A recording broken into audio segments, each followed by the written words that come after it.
नमस्कार बच्चों, स्वागत है आप सबको स्टडी टाइम यूट्यूब चैनल पर। बच्चों, इस वीडियो के माध्यम से कक्षा 7 क्लास का जो विज्ञान का फर्स्ट चैप्टर है पौधों में पोषण, इस अध्याय को दोस्तों मैं भी आपको इस वीडियो के माध्यम से विस्तार पूर्वक बताने वाले हैं, तो वीडियो को ध्यान से देखिएगा। और वीडियो में अगर कहीं डाउट हो, कहीं समझ में नहीं आए तो कॉमेंट में ज़रूर लिखें। तो चलिए देखते हैं पौधों में पोषण। देखिए, पौधों में पोषण इस अध्याय का नाम क्यों रखा गया है कि पेड़ पौधे जो है सो किस प्रकार से पोषण करते हैं। पोषण का अर्थ क्या होता है कि अपना भोजन किस प्रकार से ग्रहण करते हैं या बनाते हैं। ठीक है, जैसे मनुष्य में भी पोषण होगा, जीव जंतु में पोषण होगा, जीव जंतु के अंदर मनुष्य भी आ जाता है। ठीक है, ये बात आपको ध्यान में रखना है। तो पौधों में पोषण जो है सो अध्याय का नाम रखा गया है, तो आप समझ सकते हैं कि पेड़ पौधे और जीव जंतु के बारे में जो है सो वो कैसे पोषण करते हैं, अर्थात अपना भोजन कैसे ग्रहण करते हैं, कैसे संश्लेषण करते हैं, कैसे बनाते हैं, इस प्रक्रिया को इस अध्याय में बताया गया होगा। तो चलिए देखते हैं आगे क्या कहा जाता है। देखिए, कहा जाता है क्या पौधों को भी भोजन की आवश्यकता होती है, कि पेड़ पौधे जो है उन्हें भी भोजन की आवश्यकता है। हम लोग सोचते हैं कि मनुष्य को सिर्फ जो है सो भोजन की आवश्यकता है, लेकिन नहीं, ऐसी बात नहीं है। आगे समझते हैं कि पेड़ पौधे को भी भोजन की आवश्यकता होती है। देखिए, कहा जाता है सभी जीवित प्राणियों को विविध विविध गतिविधि जैसे शरीर की वृद्धि, शरीर के टूटे फूटे कोशिकाएं की मरम्मत एवं जैविक प्रक्रिया के लिए आवश्यक पदार्थों की आपूर्ति के लिए ऊर्जा की जरूरत पड़ती है। यानी कि जितने भी जो ये सब पेड़ पौधे हैं, उन्हें अपने शरीर में जो टूटे फूटे कोशिकाएं होती है, जैसे हम कहीं कट जाते हैं तो क्या उन कोशिकाओं को भरने के लिए हमारा शरीर जो है सो ऊर्जा लेती है। किससे लेती है? भोजन से लेती है, और उस जगह को जो है सो अच्छे से मरम्मत करती है। जैसे कि घाव बन जाता है कहीं शरीर में या हो जाता है, तो उस घाव को भरने के लिए जो सो क्या करता है, शरीर ऊर्जा इकट्ठा करता है और उस घाव को जो सो क्या करता है, अच्छा करता है या ठीक करता है। फिर आगे देखते हैं। देखिए, कहा जाता है यह ऊर्जा उन्हें कैसे प्राप्त होते हैं, जो पेड़ पौधे होते हैं या जीव जंतु होते हैं, उन्हें जो सो यह ऊर्जा जो है सो कैसे प्राप्त होते हैं, समझिए। देखिए, कहा जाता है ये ऊर्जा भोजन से प्राप्त होते हैं। इसका अर्थ ये हुआ कि इसका अर्थ ये हुआ कि पौधे भी भोजन की आवश्यकता होती है, और इससे यह अर्थ हुआ कि मनुष्य और पेड़ पौधे भी उन्हें जो भी जो सो क्या भोजन की आवश्यकता होती है। ठीक है, मनुष्य का तो होता है, लेकिन आप पेड़ पौधे कैसे भोजन करते हैं उसके बारे में समझिए। देखिए, कहा जाता है पिछले कक्षा में भोजन के विभिन्न घटक के बारे में विस्तार पूर्वक से अध्ययन किया है। आप 6 क्लास में जो है सो भोजन के विभिन्न घटकों के बारे में अध्ययन किया होगा, और अगर आप अध्ययन नहीं किए तो वो वीडियो आने वाला है, डिस्क्रिप्शन में लिंक दे दिया जाएगा, आप वहाँ से जाके देख लीजिएगा। फिर आगे कहा जाता है भोजन में उपस्थित विभिन्न घटक जैसे जैसे कार्बोहाइड्रेट, प्रोटीन, वसा एवं खनिज हमारे भोजन में मुख्य रूप से क्या होते हैं। देखिए, कार्बोहाइड्रेट, प्रोटीन, वसा एवं विटामिन एवं खनिज जो पोषक तत्व हैं। देखिए, अगर आपसे कोई पूछेगा कि पोषक तत्व क्या हैं और कितने हैं, तो देखिए यहाँ से आपको जो है सो हेडलाइन में कर देता हूँ, आप इसे जो है सो याद करके रखिएगा कि पोषक तत्व इनमें से क्या है। देखिए, कार्बोहाइड्रेट, प्रोटीन प्रोटीन वसा, ठीक है, ये वसा, ये सब जो है सो क्या है, हमारे पोषक तत्व हैं। फिर आगे देखिए, कहा जाता है विभिन्न कार्यों को करने के लिए आवश्यक पौधे के लिए भी भोजन कौन बनाता है, कि विभिन्न कार्य को पेड़ पौधे जो करते हैं या मनुष्य करते हैं, तो पेड़ पौधे जो है सो उनके लिए भोजन कौन कौन बनाते हैं। तो देखिए, पौधे अपना भोजन स्वयं बनाते हैं, और पेड़ पौधे जो है सो अपना भोजन क्या करते हैं, स्वयं बनाते हैं। तो कैसे स्वयं बनाते हैं उस प्रक्रिया को अभी आपको मैं बताने वाला हूँ। देखिए, कहा जाता है आइए आइए जाने कि पौधों में ऐसा क्या है जिससे वे अपना भोजन स्वयं बनाते हैं या संश्लेषण करते हैं। जो देखिए, पेड़ पौधे जो है सो अपना भोजन जो स्वयं बनाते हैं, उसी वर्ड को जो है सो साइंस वर्ड में जो है सो विज्ञान की भाषा में उसे जो है सो संश्लेषण वर्ड दिया गया है। तो वह जो है सो अपना भोजन किस प्रकार से संश्लेषित करते हैं या बनाते हैं, बात दोनों एक ही होगा। अब देखते हैं पेड़ पौधे जो जो है ना सो प्रकाश संश्लेषण के द्वारा जो है सो अपना भोजन प्राप्त करते हैं। देखिए, आगे कहा जाता है प्रकाश संश्लेषण पौधे में खाद संश्लेषण प्रक्रम। ठीक है, समझिएगा, एक एक टॉपिक को आपको मैं समझाते जा रहा हूँ। देखिए, कहा जाता है पौधे की हरी पत्तियां में भी कुछ पदार्थ ऐसे होते हैं जो भोजन बनाने में सहायता करते हैं। भोजन का उत्पादन संश्लेषण हरी पत्तियों द्वारा होता है, इसलिए इसलिए भोजन उत्पादन का कारखाना या खाद्य फैक्ट्री कहा जाता है। किसको? देखिए मेन जो पेड़ पौधे जो होते हैं वो अपना भोजन मेन अगर मुख्य रूप से देखा जाए तो पत्तियों से बनाते हैं। इसी कारण से पत्ता को पेड़ का मुख्य क्या कहा गया है? खाद का भंडार कहा गया या खाद का फैक्ट्री कहा गया है। खाद का फैक्ट्री, खाद ये वर्ड भोजन ही आता है। ठीक है, खाद का अर्थ होता है भोजन ही। ठीक है, आगे देखिए आगे ये जो यहाँ दिखा रहा है, आपको दिखाई दे रहा होगा कि इन्हें भी जानिए, तो इसे भी आप जानिए। ठीक है, जानना आपके लिए जरूरी है। देखिए कहा जाता है हरे पौधे की पत्तियां में एक प्रकार की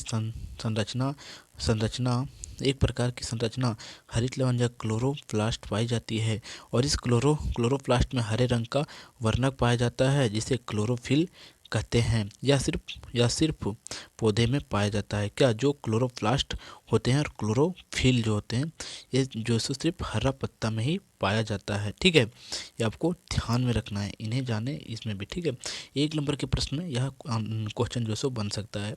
फिर आगे कहा जाता है क्रियाकलाप करके देखिए। अपने विद्यालय में मिट्टी सहित 2 गमला लीजिए। ठीक है, अपने विद्यालय में, और दोनों गमलों में एक तरह के पौधे लगाएं। यानी कि अगर आप आम का वृक्ष लगाएं तो आम का ही पौधा लगाएं। ठीक है, फिर आगे कहा जाता है एक गमले को कक्षा के अंदर रखें और दूसरे गमले को कक्षा के बाहर रखें। यानी कि एक क्लास के अंदर रखना है आपको, और एक बाहर निकला धूप में रखना है। फिर आगे कहा जाता है 5-7 दिन के बाद दोनों पौधों में अंतर देखिए। अब दोनों पौधों में अंतर देखेंगे तो अब क्या अंतर को अनुभव करते हैं ये समझिएगा। देखिए कहा जाता है अपने अवलोकन को कॉपी में लिखिए। कक्षा में शिक्षक के साथ चर्चा कीजिए, और कक्षा में शिक्षक के साथ चर्चा कीजिए जो आपने क्रियाकलाप किया। ठीक है, अब आगे देखिए उस क्रियाकलाप में आपने क्या किया है समझिएगा। देखिए कहा जाता है इस क्रियाकलाप के माध्यम से आपने जाना कि प्रकाश संश्लेषण में सूर्य का प्रकाश की महत्वपूर्ण भूमिका है। आइए जाने कि पौधे को भोजन बनाने के लिए और किन किन पदार्थों की आवश्यकता होता है। आपने देखा होगा, या जो आप एक्सपेरिमेंट करके देखेंगे तो क्या देखेंगे, जो पौधा को आपने रूम से बाहर अर्थात जो खुला में रखे होंगे, विद्यालय के बाहर, कक्षा के बाहर रखे होंगे, वह पौधा जल्दी से क्या होता होगा, जल्दी से वह एक तरह से बोल सकते हैं वह जल्दी बढ़ रहा होगा, उसे अपने भाषा में विकसित हो रहा होगा, साइंस की भाषा में कहना है। और जो विद्यालय के अंदर अर्थात कक्षा के अंदर जिसे रखे हैं वह नहीं बढ़ सकता है, अर्थात वह विकसित नहीं हो सकता है, क्योंकि उसे धूप अर्थात सूर्य का प्रकाश नहीं लग रहा है। ठीक है, अब आगे देखिए कहा जाता है प्रकाश संश्लेषण के लिए आवश्यक कच्चे पदार्थ। देखिए क्लोरोफिल वर्णक जो पौधे की हरित पत्तियों में पाई जाती है। कार्बन डाइऑक्साइड जो वायु में उपस्थित होते हैं। जल एवं खनिज जो मिट्टी से पौधे को जड़ मूल द्वारा अवशोषित किए जाते हैं। फिर सूर्य का प्रकाश भी पौधे के लिए अनिवार्य। सूर्य के प्रकाश की उपस्थिति में इन कच्चे पदार्थों से पौधे द्वारा भोजन तैयार करने की प्रक्रिया को क्या कहते हैं। देखिए समझिए, देखिए जो पेड़ पौधे होते हैं वो अपना भोजन कैसे बनाते हैं एक तरह से समझिएगा, या मुख्य बातें लिखा हुआ है। देखिए पहला क्या कहा जाता है, आपको मैंने पहला बार बताया कि क्लोरोफिल जो पेड़ पौधे हरी पत्तियों के माध्यम से, धूप के माध्यम से, हरी पत्तियों के माध्यम से ग्रहण करते हैं। दूसरा कार्बन डाइऑक्साइड जो वायु में उपस्थित होता है उससे ये ले लेते हैं। कार्बन डाइऑक्साइड जानते हैं आप पेड़ हमारे वायुमंडल में उपस्थित होता है। फिर अगला कहा जाता है जल एवं खनिज लवण, जो जल और खनिज लवण चाहिए वो मिट्टी से जड़ के माध्यम से ले लेते हैं। फिर सूर्य का प्रकाश में उपस्थित जो क्लोरोफिल होता है उसे पत्तियों के माध्यम से ले लेते हैं। तो इसके कच्चा सामग्री अगर देखा जाए भोजन बनाने का तो यही है। फिर आगे कहा जाता है हरे पौधे द्वारा सूर्य प्रकाश की उपस्थिति में क्लोरोफिल, कार्बन डाइऑक्साइड तथा जल का उपयोग कर भोजन मुख्य ग्लूकोज एवं खाद्य एवं कार्बन डाइऑक्साइड या शक्कर बनाने और ऑक्सीजन को छोड़ने मुक्त की प्रक्रिया को प्रकाश संश्लेषण कहते हैं। जो पेड़ पौधे अपना भोजन प्रकाश के द्वारा, सूर्य के प्रकाश के द्वारा संश्लेषण करते हैं और छोड़ते हैं ऑक्सीजन, उसे जो है सो प्रकाश संश्लेषण कहते हैं। और उस क्रिया को आप समझिए, देखिए क्या कहा जाता है, प्रकाश संश्लेषण की निम्नलिखित समीकरण द्वारा दर्शाया गया है। देखिए कार्बन डाइऑक्साइड प्लस जल और सूर्य का प्रकाश जब दिया जाता है तो कार्बोहाइड्रेट बनता है, और कार्बोहाइड्रेट और जो है सो ऑक्सीजन बनता है। देखिए जब CO2 और 6 CO2 और 12H2 यानी कि जल, ठीक है, और सूर्य का प्रकाश जब दिया जाता है तो C6H12O6 बन जाता है, और 6O2 प्लस जो है सो 6H2O बनता है। यानी कि जब कार्बन डाइऑक्साइड और जल दिया जाता है और सूर्य का प्रकाश जब दिया जाता है तब ग्लूकोज बनता है, फिर ऑक्सीजन बनता है और जल बनता है, ठीक है। यही इसका जो है सो प्रकाश संश्लेषण का प्रक्रिया है, ये आपको ध्यान में रखना होगा। अगर आपको प्रकाश संश्लेषण का समीकरण लिखने को कहा जाए तो आप इसी समीकरण को लिख दीजिएगा परीक्षा में। फिर आगे देखिए, आगे कहा जाता है क्या प्रकाश संश्लेषण के लिए क्लोरोफिल की आवश्यकता होती है, कि प्रकाश संश्लेषण जो पेड़ पौधे करते हैं क्या क्लोरोफिल होना अति आवश्यक है। हाँ, तो क्लोरोफिल होना अति आवश्यक है, नहीं तो बिना क्लोरोफिल के नहीं हो सकता है। अब देखिए, अब जो है सो अगला क्रियाकलाप देखिए क्रोटन या क्लो कोलिस की चिट्टीदार पत्ती को तड़िए। इस पत्ती को बीकर में डालकर कुछ देर तक उबालिए और इस तरह पत्ती को अल्कोहल वाले बीकर में डालिए। अल्कोहल वाले बीकर को वाटर बाथ में रखकर पत्ती का मौजूद हरा वरना क्लोरोफिल निकलकर अल्कोहल में घुल जाता है। यानी कि किसी पेड़ का पत्ता है और इसे जो सो जब इसे उबाल कर जो सो अल्कोहल में रखा जाता है तो इसका सभी क्लोरोफिल अल्कोहल में चला जाता है, अल्कोहल अर्थात दारू में, ठीक है। फिर आगे कहा जाता है हरी पत्ती वाला भाग गाढ़े नीले रंग का हो जाता है, परंतु सफ़ेद पत्ती वाला भाग नीला रंग का हो जाता है जब इसे अल्कोहल में डाला जाता है तब। फिर आगे आता है सफ़ेद पत्ती वाला भाग क्लोरोफिल वर्णक अनुपस्थित होने के कारण उस भाग में ना तो प्रकाश संश्लेषण की प्रक्रिया हुई ना ही अष्टमन का निर्माण हुआ, क्योंकि जो है सो ये पत्ता अल्कोहल में घुल जाता है। फिर आगे कहा जाता है इससे स्पष्ट है कि प्रकाश संश्लेषण के लिए क्लोरोफिल की आवश्यकता होती है, कि प्रकाश संश्लेषण अगर किसी पेड़ पौधे को करना है तो उसके लिए क्लोरोफिल उसमें उपस्थित होना अनिवार्य है। और जो हरा रंग होता है पेड़ पौधे का, अगर हरा रंग आपको दिखता है तो कैसे दिखता है, क्योंकि उसमें जो सो क्लोरोफिल पाया जाता है, इसी कारण से। फिर आगे देखिए, आगे कहा जाता है अब बताइए, जो ये क्वेश्चन है आप जो सो खुद से अपना बनाइएगा और जो सो क्वेश्चन को खुद से सोल्यूशन कीजिए। अब अगला कहा जाता है रंध्र। पौधे की पत्ती की सतह पर छिद्र होते हैं, पत्तियों के सतह पर स्थित ऐसे छिद्र को रंध्र कहते हैं। देखिए जब आप माइक्रोस्कोप से एक पत्ती को लेकर पेड़ के पत्ती के लेकर देखेंगे आप, तो उसमें बहुत छोटे छोटे आपको छिद्र दिखाई देंगे और उसी छिद्र को क्या कहा जाता है, रंध्र कहा जाता है, ठीक है। और रंध्र उसे कहा जाता है और ये पेड़ की पत्तियों में पाया जाता है। फिर आगे कहा जाता है क्या जल एवं खनिज भी इस तरह पत्तियों तक पहुँचते हैं, और जल और खनिज जो सो इसी प्रकार से पत्तियों तक पहुँचते हैं और इससे पत्ती जो सो हरा हमें दिखाई देते हैं। फिर आगे कहा जाता है नहीं, जल एवं खनिज वाहिकाओं के द्वारा, जो जैसे हमारा शरीर है तो हमारा शरीर में जो सो आप नस देखते होंगे कितना है, तो वह नस क्या करता है हमारा शरीर में जो हमारा हृदय है वह जो सो हार्ट है, उस जो क्या करता है पूरा शरीर का खून को जो सो पंप करता है और पूरा शरीर में वह जो सो जो हमारा नस है जिसे खून का पाइप कहा जाता है वो पूरा हमारा शरीर में है, और वहीं से जो सो पूरा ब्लड जो सो हमारे शरीर में क्या होता है सर्कुलेशन होते रहता है, ठीक है।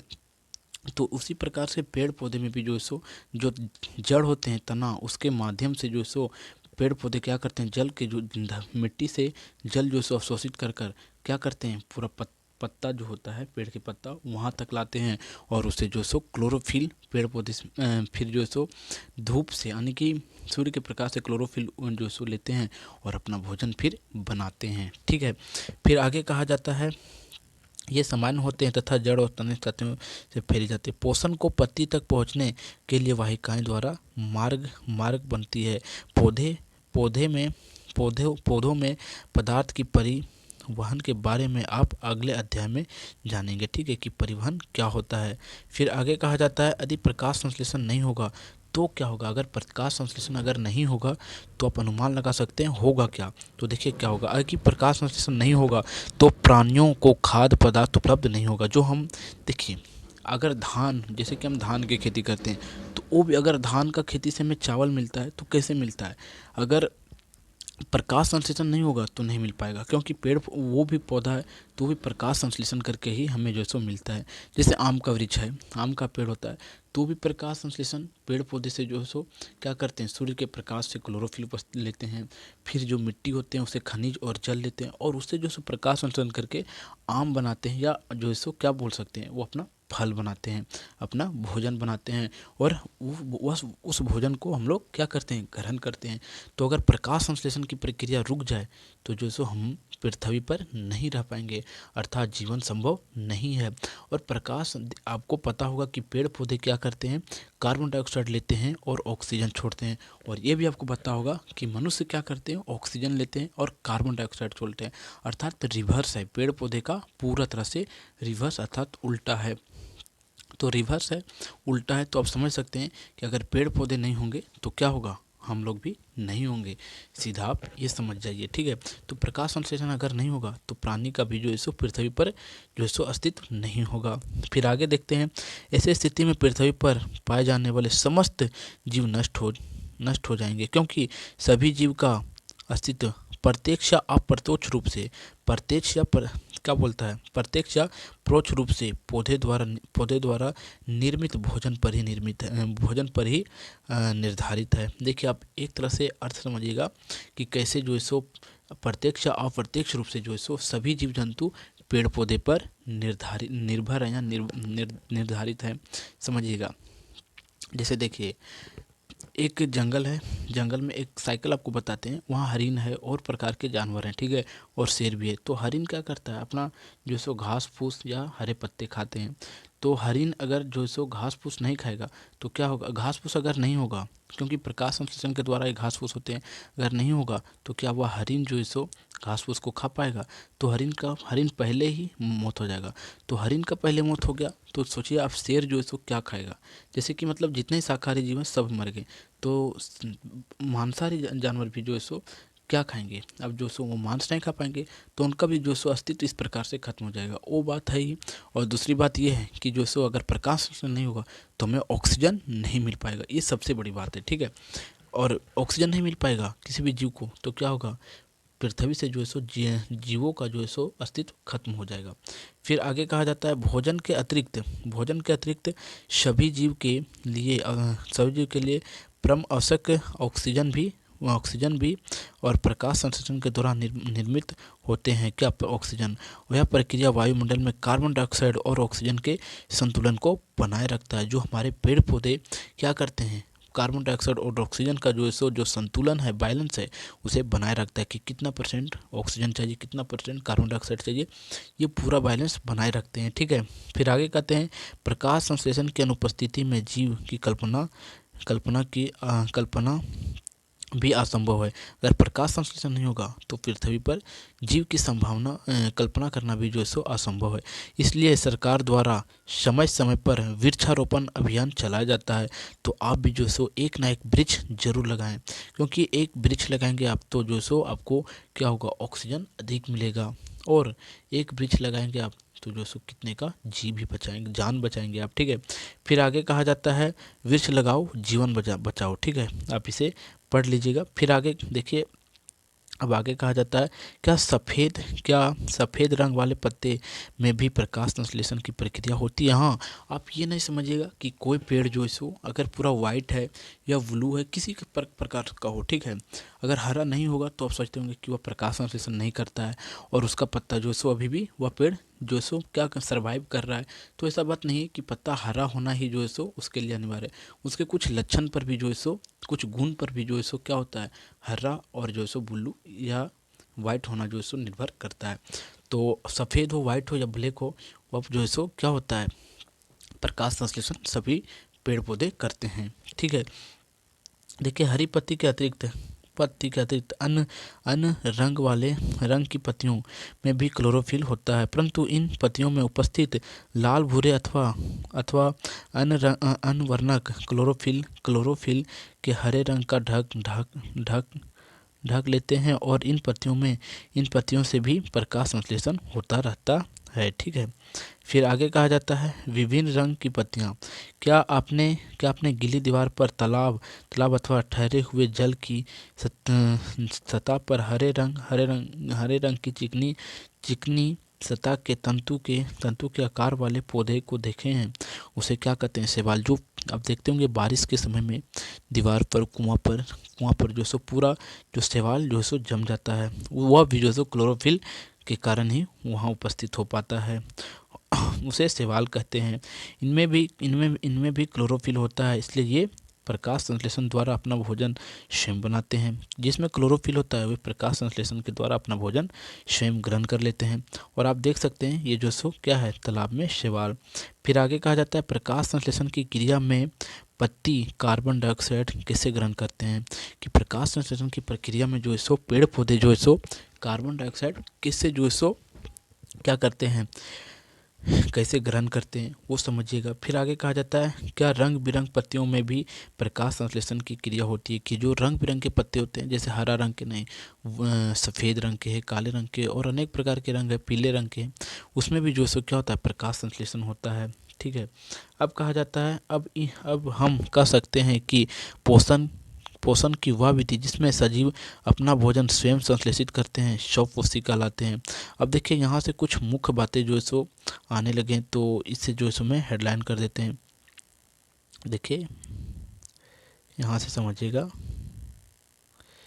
देखिए यहाँ तक मैं आपको कर देता हूँ, आप समझिएगा, इसे पूरा समझ लीजिएगा। देखिए यहाँ से कहा जाता है वह विधि जिसमें वह विधि जिसमें सभी जीव अपना भोजन स्वयं संश्लेषित करते हैं उसे स्वपोषी कहते हैं। जैसे पेड़ पौधे अपना भोजन स्वयं संश्लेषित करते हैं तो उसे स्वपोषी कहते हैं।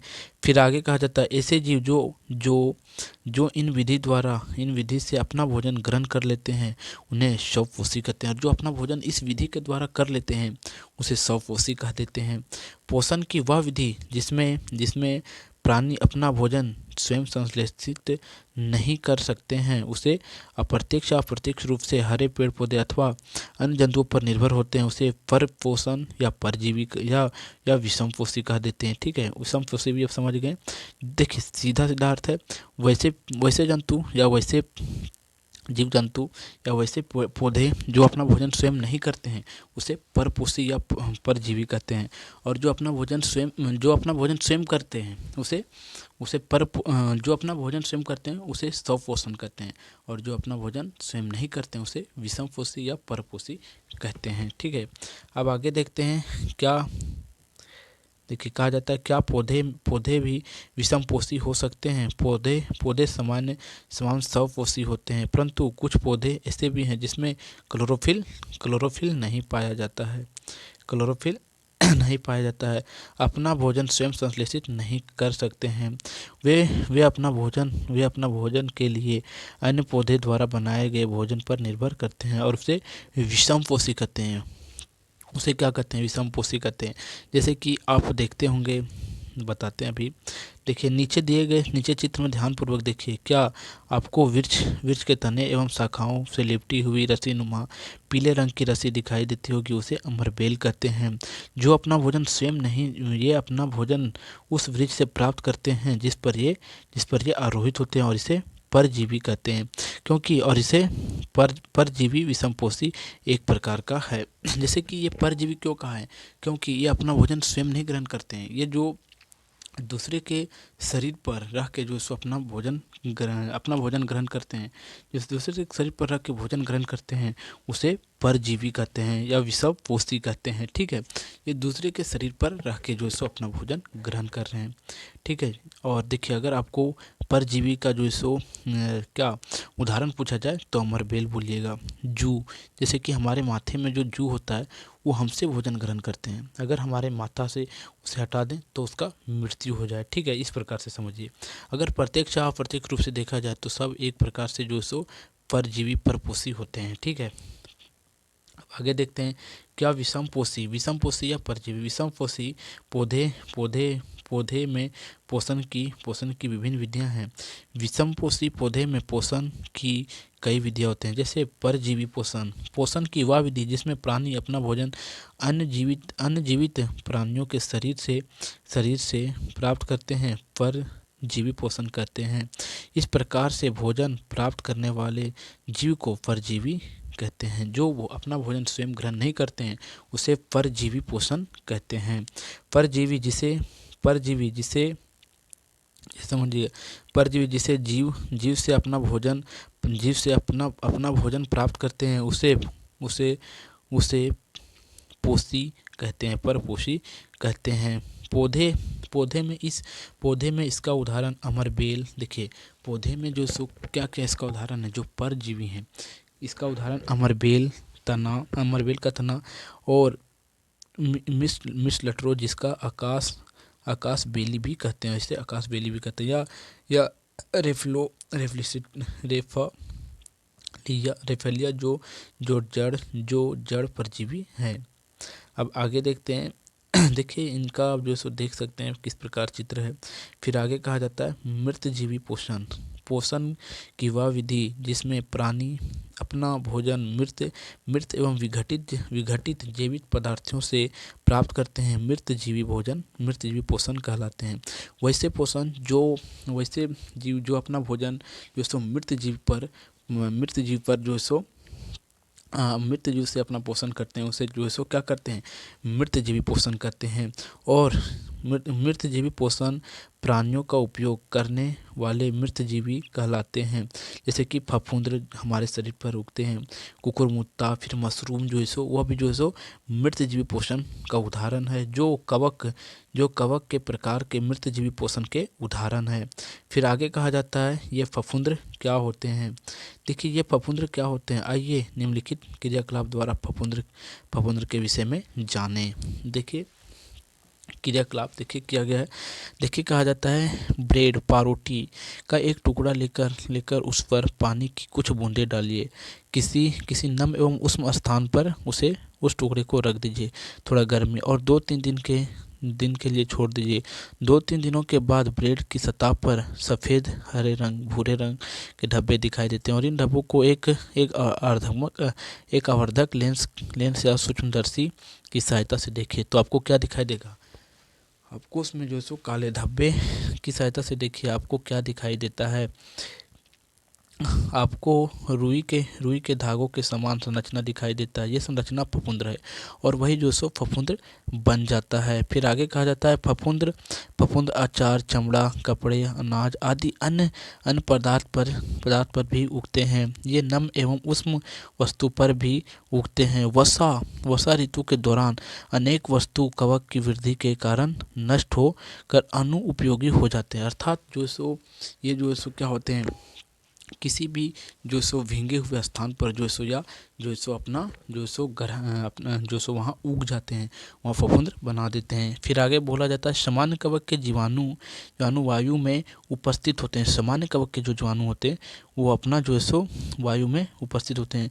जब वे हवा के झोंके से किसी ऐसे द्रव जैसे पदार्थ अथवा उत्पाद पर बैठते हैं जो नम्न एवं उष्ण और उष्ण भी हो और वे अंकुरित होकर नए कवक को जन्म दे देते हैं और ये तेजी से फैल जाते हैं, और पौधे, जंतु एवं मनुष्य में कवक के कारण कई प्रकार के रोग होते हैं। और हमारे जो रोग हैं वह जो सो कवक के कारण होता है, बैक्टीरिया के कारण होता है, फफूंद के कारण होता है। तो इन्हीं कारणों से जो है सो हमें बचना है। फिर देखिए आगे कहा जाता है, देखिए फिर आगे देखिए समझिएगा।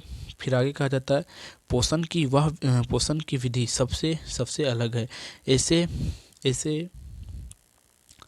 देखिए यहाँ समझ लीजिएगा, यहाँ तो छोड़ दें। जैसे कि कीटभक्षी घटपर्णी एक विचित्र पौधा है जो कीटभक्षी होता है। इसके पोषण की विधि सबसे अलग है। ऐसे पौधे कीटों को अपना भोजन के रूप में ग्रहण करते हैं और ये घटपर्णी है। फिर आगे देखिए, ढक्कन जैसी संरचना वाला है, ठीक है। ऐसे पौधे जो कीटों को अपना भोजन के रूप में ग्रहण करते हैं उसे उसे कीटभक्षी पौधा कहते हैं। क्या करता है ये पौधा जो है सो मुंह खोल के रखता है, ढक्कन खोल के रखता है, और जैसे कोई कीट इसके सामने आता है उसे अंदर करके जो है सो ढक्कन को बंद कर देता है, और उसे ही क्या करता है ये जो है सो अपना भोजन के रूप में ग्रहण कर लेता है। फिर आगे देखिए, और इसे कीटभक्षी कहते हैं, ग्रहण करता है और उन्हें कीटभक्षी पौधा कहते हैं। फिर आगे कहा जाता है घटपर्णी या कलश पौधा, इसे कलश पौधा कहते हैं। वीनस फ्लाइपेट ड्रेसेड तथा वेल वेसल आदि कीटभक्षी पौधे हैं। जितने नाम बताए गए हैं ये जो अंग्रेजी नाम है इनका जो ये भी जो है सो घटपर्णी या कीटभक्षी पौधा है। फिर आगे कहा जाता है कीटभक्षी पौधे में क्लोरोफिल वर्णक भी पाया जाता है। ये प्रकाश संश्लेषण की प्रक्रिया से अपना भोजन तैयार करते हैं, पर वे कीटों की भक्षम नाइट्रोजन की आपूर्ति के लिए करते हैं, और अधिकांश कीटभक्षी पौधे नाइट्रोजन की कमी वाली जगहों में ही नाइट्रोजन की कमी वाली जो जगह होती है जगहों में ही पाए जाते हैं जो कीटभक्षी। और ये जो सो कलश पौधे या जो सो इसे एक नाम और है, क्या है, घटपर्णी, ये जो सो उन्हीं जगहों पर अधिक पाया जाता है। फिर आगे कहा जाता है सहजीवी पोषण। क्या आपने दो जीवों के संबंध के बारे में सुना है? ये संबंध क्या होते हैं? सहजीवी पोषण कहा जाता है। यह एक विशेष प्रकार का संबंध है जब भिन्न भिन्न प्रकार के दो जीव एक दूसरे की मदद करते हैं। जब दो जीव एक दूसरे की जीव को मदद करते हुए साथ रहते हैं, ये अपना आवास एवं पोषण तत्व एक दूसरे की मदद करते हुए साथ बढ़ते हैं, जैसे सहजीवी संबंध कहते हैं तथा ऐसे जीव सहजीवी संबंध कहलाते हैं। जैसे कि लाइकेन का पौधा स्वपोषी शैवाल मृतजीवी कवक के साथ रहते हैं, ठीक है। जो नाम आपको बताया जा रहा है इसी के साथ रहते हैं। फिर आगे फिर देखिए, लाइकेन साधारणतः वृक्षों के तनों पर या पुरानी नमी युक्त दीवार पर उगते हैं। शैवाल में क्लोरोफिल उपस्थित होते हैं, जबकि कवक में क्लोरोफिल उपस्थित नहीं होते हैं। शैवाल में क्या होता है, क्लोरोफिल उपस्थित होता है, लेकिन जो कवक होता है उसमें क्लोरोफिल उपस्थित नहीं होता है। शैवाल किसको कहते हैं आपको मैं पहले बता दिया हूँ, जो बारिश के दिनों में आप देखते होंगे कहीं भी जो सुबह आ जाता है या उग जाता है, हरे रंग का होता है, लेकिन जो कवक होता है वो जो सो क्लोरोफिल नहीं करता है। फिर आगे कहा जाता है ये कवक शैवाल को रहने का स्थान, आवास, जल तथा पोषण तत्व उपलब्ध कराता है, तथा ये दोनों साथ साथ होते हैं। कौन? शैवाल और कवक, ठीक है। ये सब कुछ जो इसको क्या करता है, शैवाल को स्थान देता है, स्थान देता है सभी प्रकार का, लेकिन ये जो सो इसमें क्लोरोफिल नहीं पाया जाता है और शैवाल में क्लोरोफिल पाया जाता है। फिर आगे कहा जाता है तथा बदले में शैवाल प्रकाश संश्लेषण द्वारा संश्लेषण भोजन खाद्य पदार्थ कवक को देता है। इस तरह का दोनों शैवाल एवं कवक एक दूसरे को लाभ पहुंचाते हैं, और ये एक दोनों मिलकर जो सो एक दूसरे का कार्य करते हैं। फिर आगे कहा जाता है अब सहजीवी संबंध के एक साथ के एक और उदाहरण पर चर्चा करते हैं। कुछ जीव वायुमंडल नाइट्रोजन का स्थिरीकरण करने में सहायक होते हैं, और यह वायुमंडल नाइट्रोजन की विलेय पदार्थ के रूप में बदल देते हैं। और राइजोबियम ऐसे ही एक जीवाणु है, जैसे राइजोबियम जीवाणु जो आपको यहाँ दिख रहा है। फिर आगे कहा जाता है ये दलहन के जड़ों में गठ है। फिर ये कहा जाता है ये दलहन के पौधे जैसे चना, मटर, अरहर, मूंग, सेम आदि के जड़ों की गठों में रहते हैं, अतः इन्हें नाइट्रोजन की आपूर्ति करते हैं। इसके बदले फलीदार पौधे राइजोबियम जीवाणु को आवास एवं खाद्य प्रदान करते हैं। कौन? ये नाइट्रोजन जो जीवाणु है। और इस प्रकार दोनों जीव को फलीदार पौधे तथा राइजोबियम एक दूसरे के उपस्थिति में लाभ पहुंचाते हैं। कौन? नाइट्रोजन जीवाणु। फिर आगे कहा जाता है ना ये सहजीवी संबंध इस संबंध का किसानों के लिए विशेष महत्व है। इन्हें मिट्टी में दालों की दालों दालों की फसल के लिए अलग से नाइट्रोजन देने की आवश्यकता नहीं पड़ती है, क्योंकि ये दोनों जो है सो एक साथ मिलकर कार्य करते हैं। फिर आगे कहा जाता है अगली अगली फसल के लिए भी मिट्टी में पर्याप्त नाइट्रोजन व्यक्त व्यक्त रहता है। प्राकृतिक फिर आगे कहा जाता है प्राकृतिक विधि से अतिरिक्त मिट्टी में नाइट्रोजन, फास्फोरस, पोटेशियम जैसे तत्व की आपूर्ति हम रासायनिक उर्वरक द्वारा भी करते हैं। इसमें मिट्टी का खोया हुआ पोषक तत्व खेतों को पुनः पुनः मिल जाता है। इस पाठ में हमने जाना कि अधिकतर पौधे स्वपोषी होते हैं। जितने भी पौधे हैं वे स्वपोषी होते हैं। कुछ पौधे परजीवी मृतजीवी होते हैं और सभी जीव जो सो विषमपोषी होते हैं। जितने भी जीव है वो विषमपोषी है। और इस प्रकार से यह अध्याय जो सो समाप्त होता है। और इस वीडियो के माध्यम से हमें उम्मीद है कि जो सो आपको पूरा यह अध्याय जो समझ में आ गया होगा। तो वीडियो अगर आपको अच्छा लगा हो तो वीडियो को आप लाइक ज़रूर कर दीजिएगा, और चैनल पर नहीं हो तो चैनल को सब्सक्राइब जरूर कर दीजिएगा। और इसका प्रश्न उत्तर का क्वेश्चन आंसर का जो सो वीडियो के डिस्क्रिप्शन में लिंक दिया हुआ है, आप वहाँ से जाकर जरूर देखें इसका जो सो प्रश्न उत्तर। तो चलिए फिर मिलता है आपको नई वीडियो में, तब तक के लिए जय हिंद।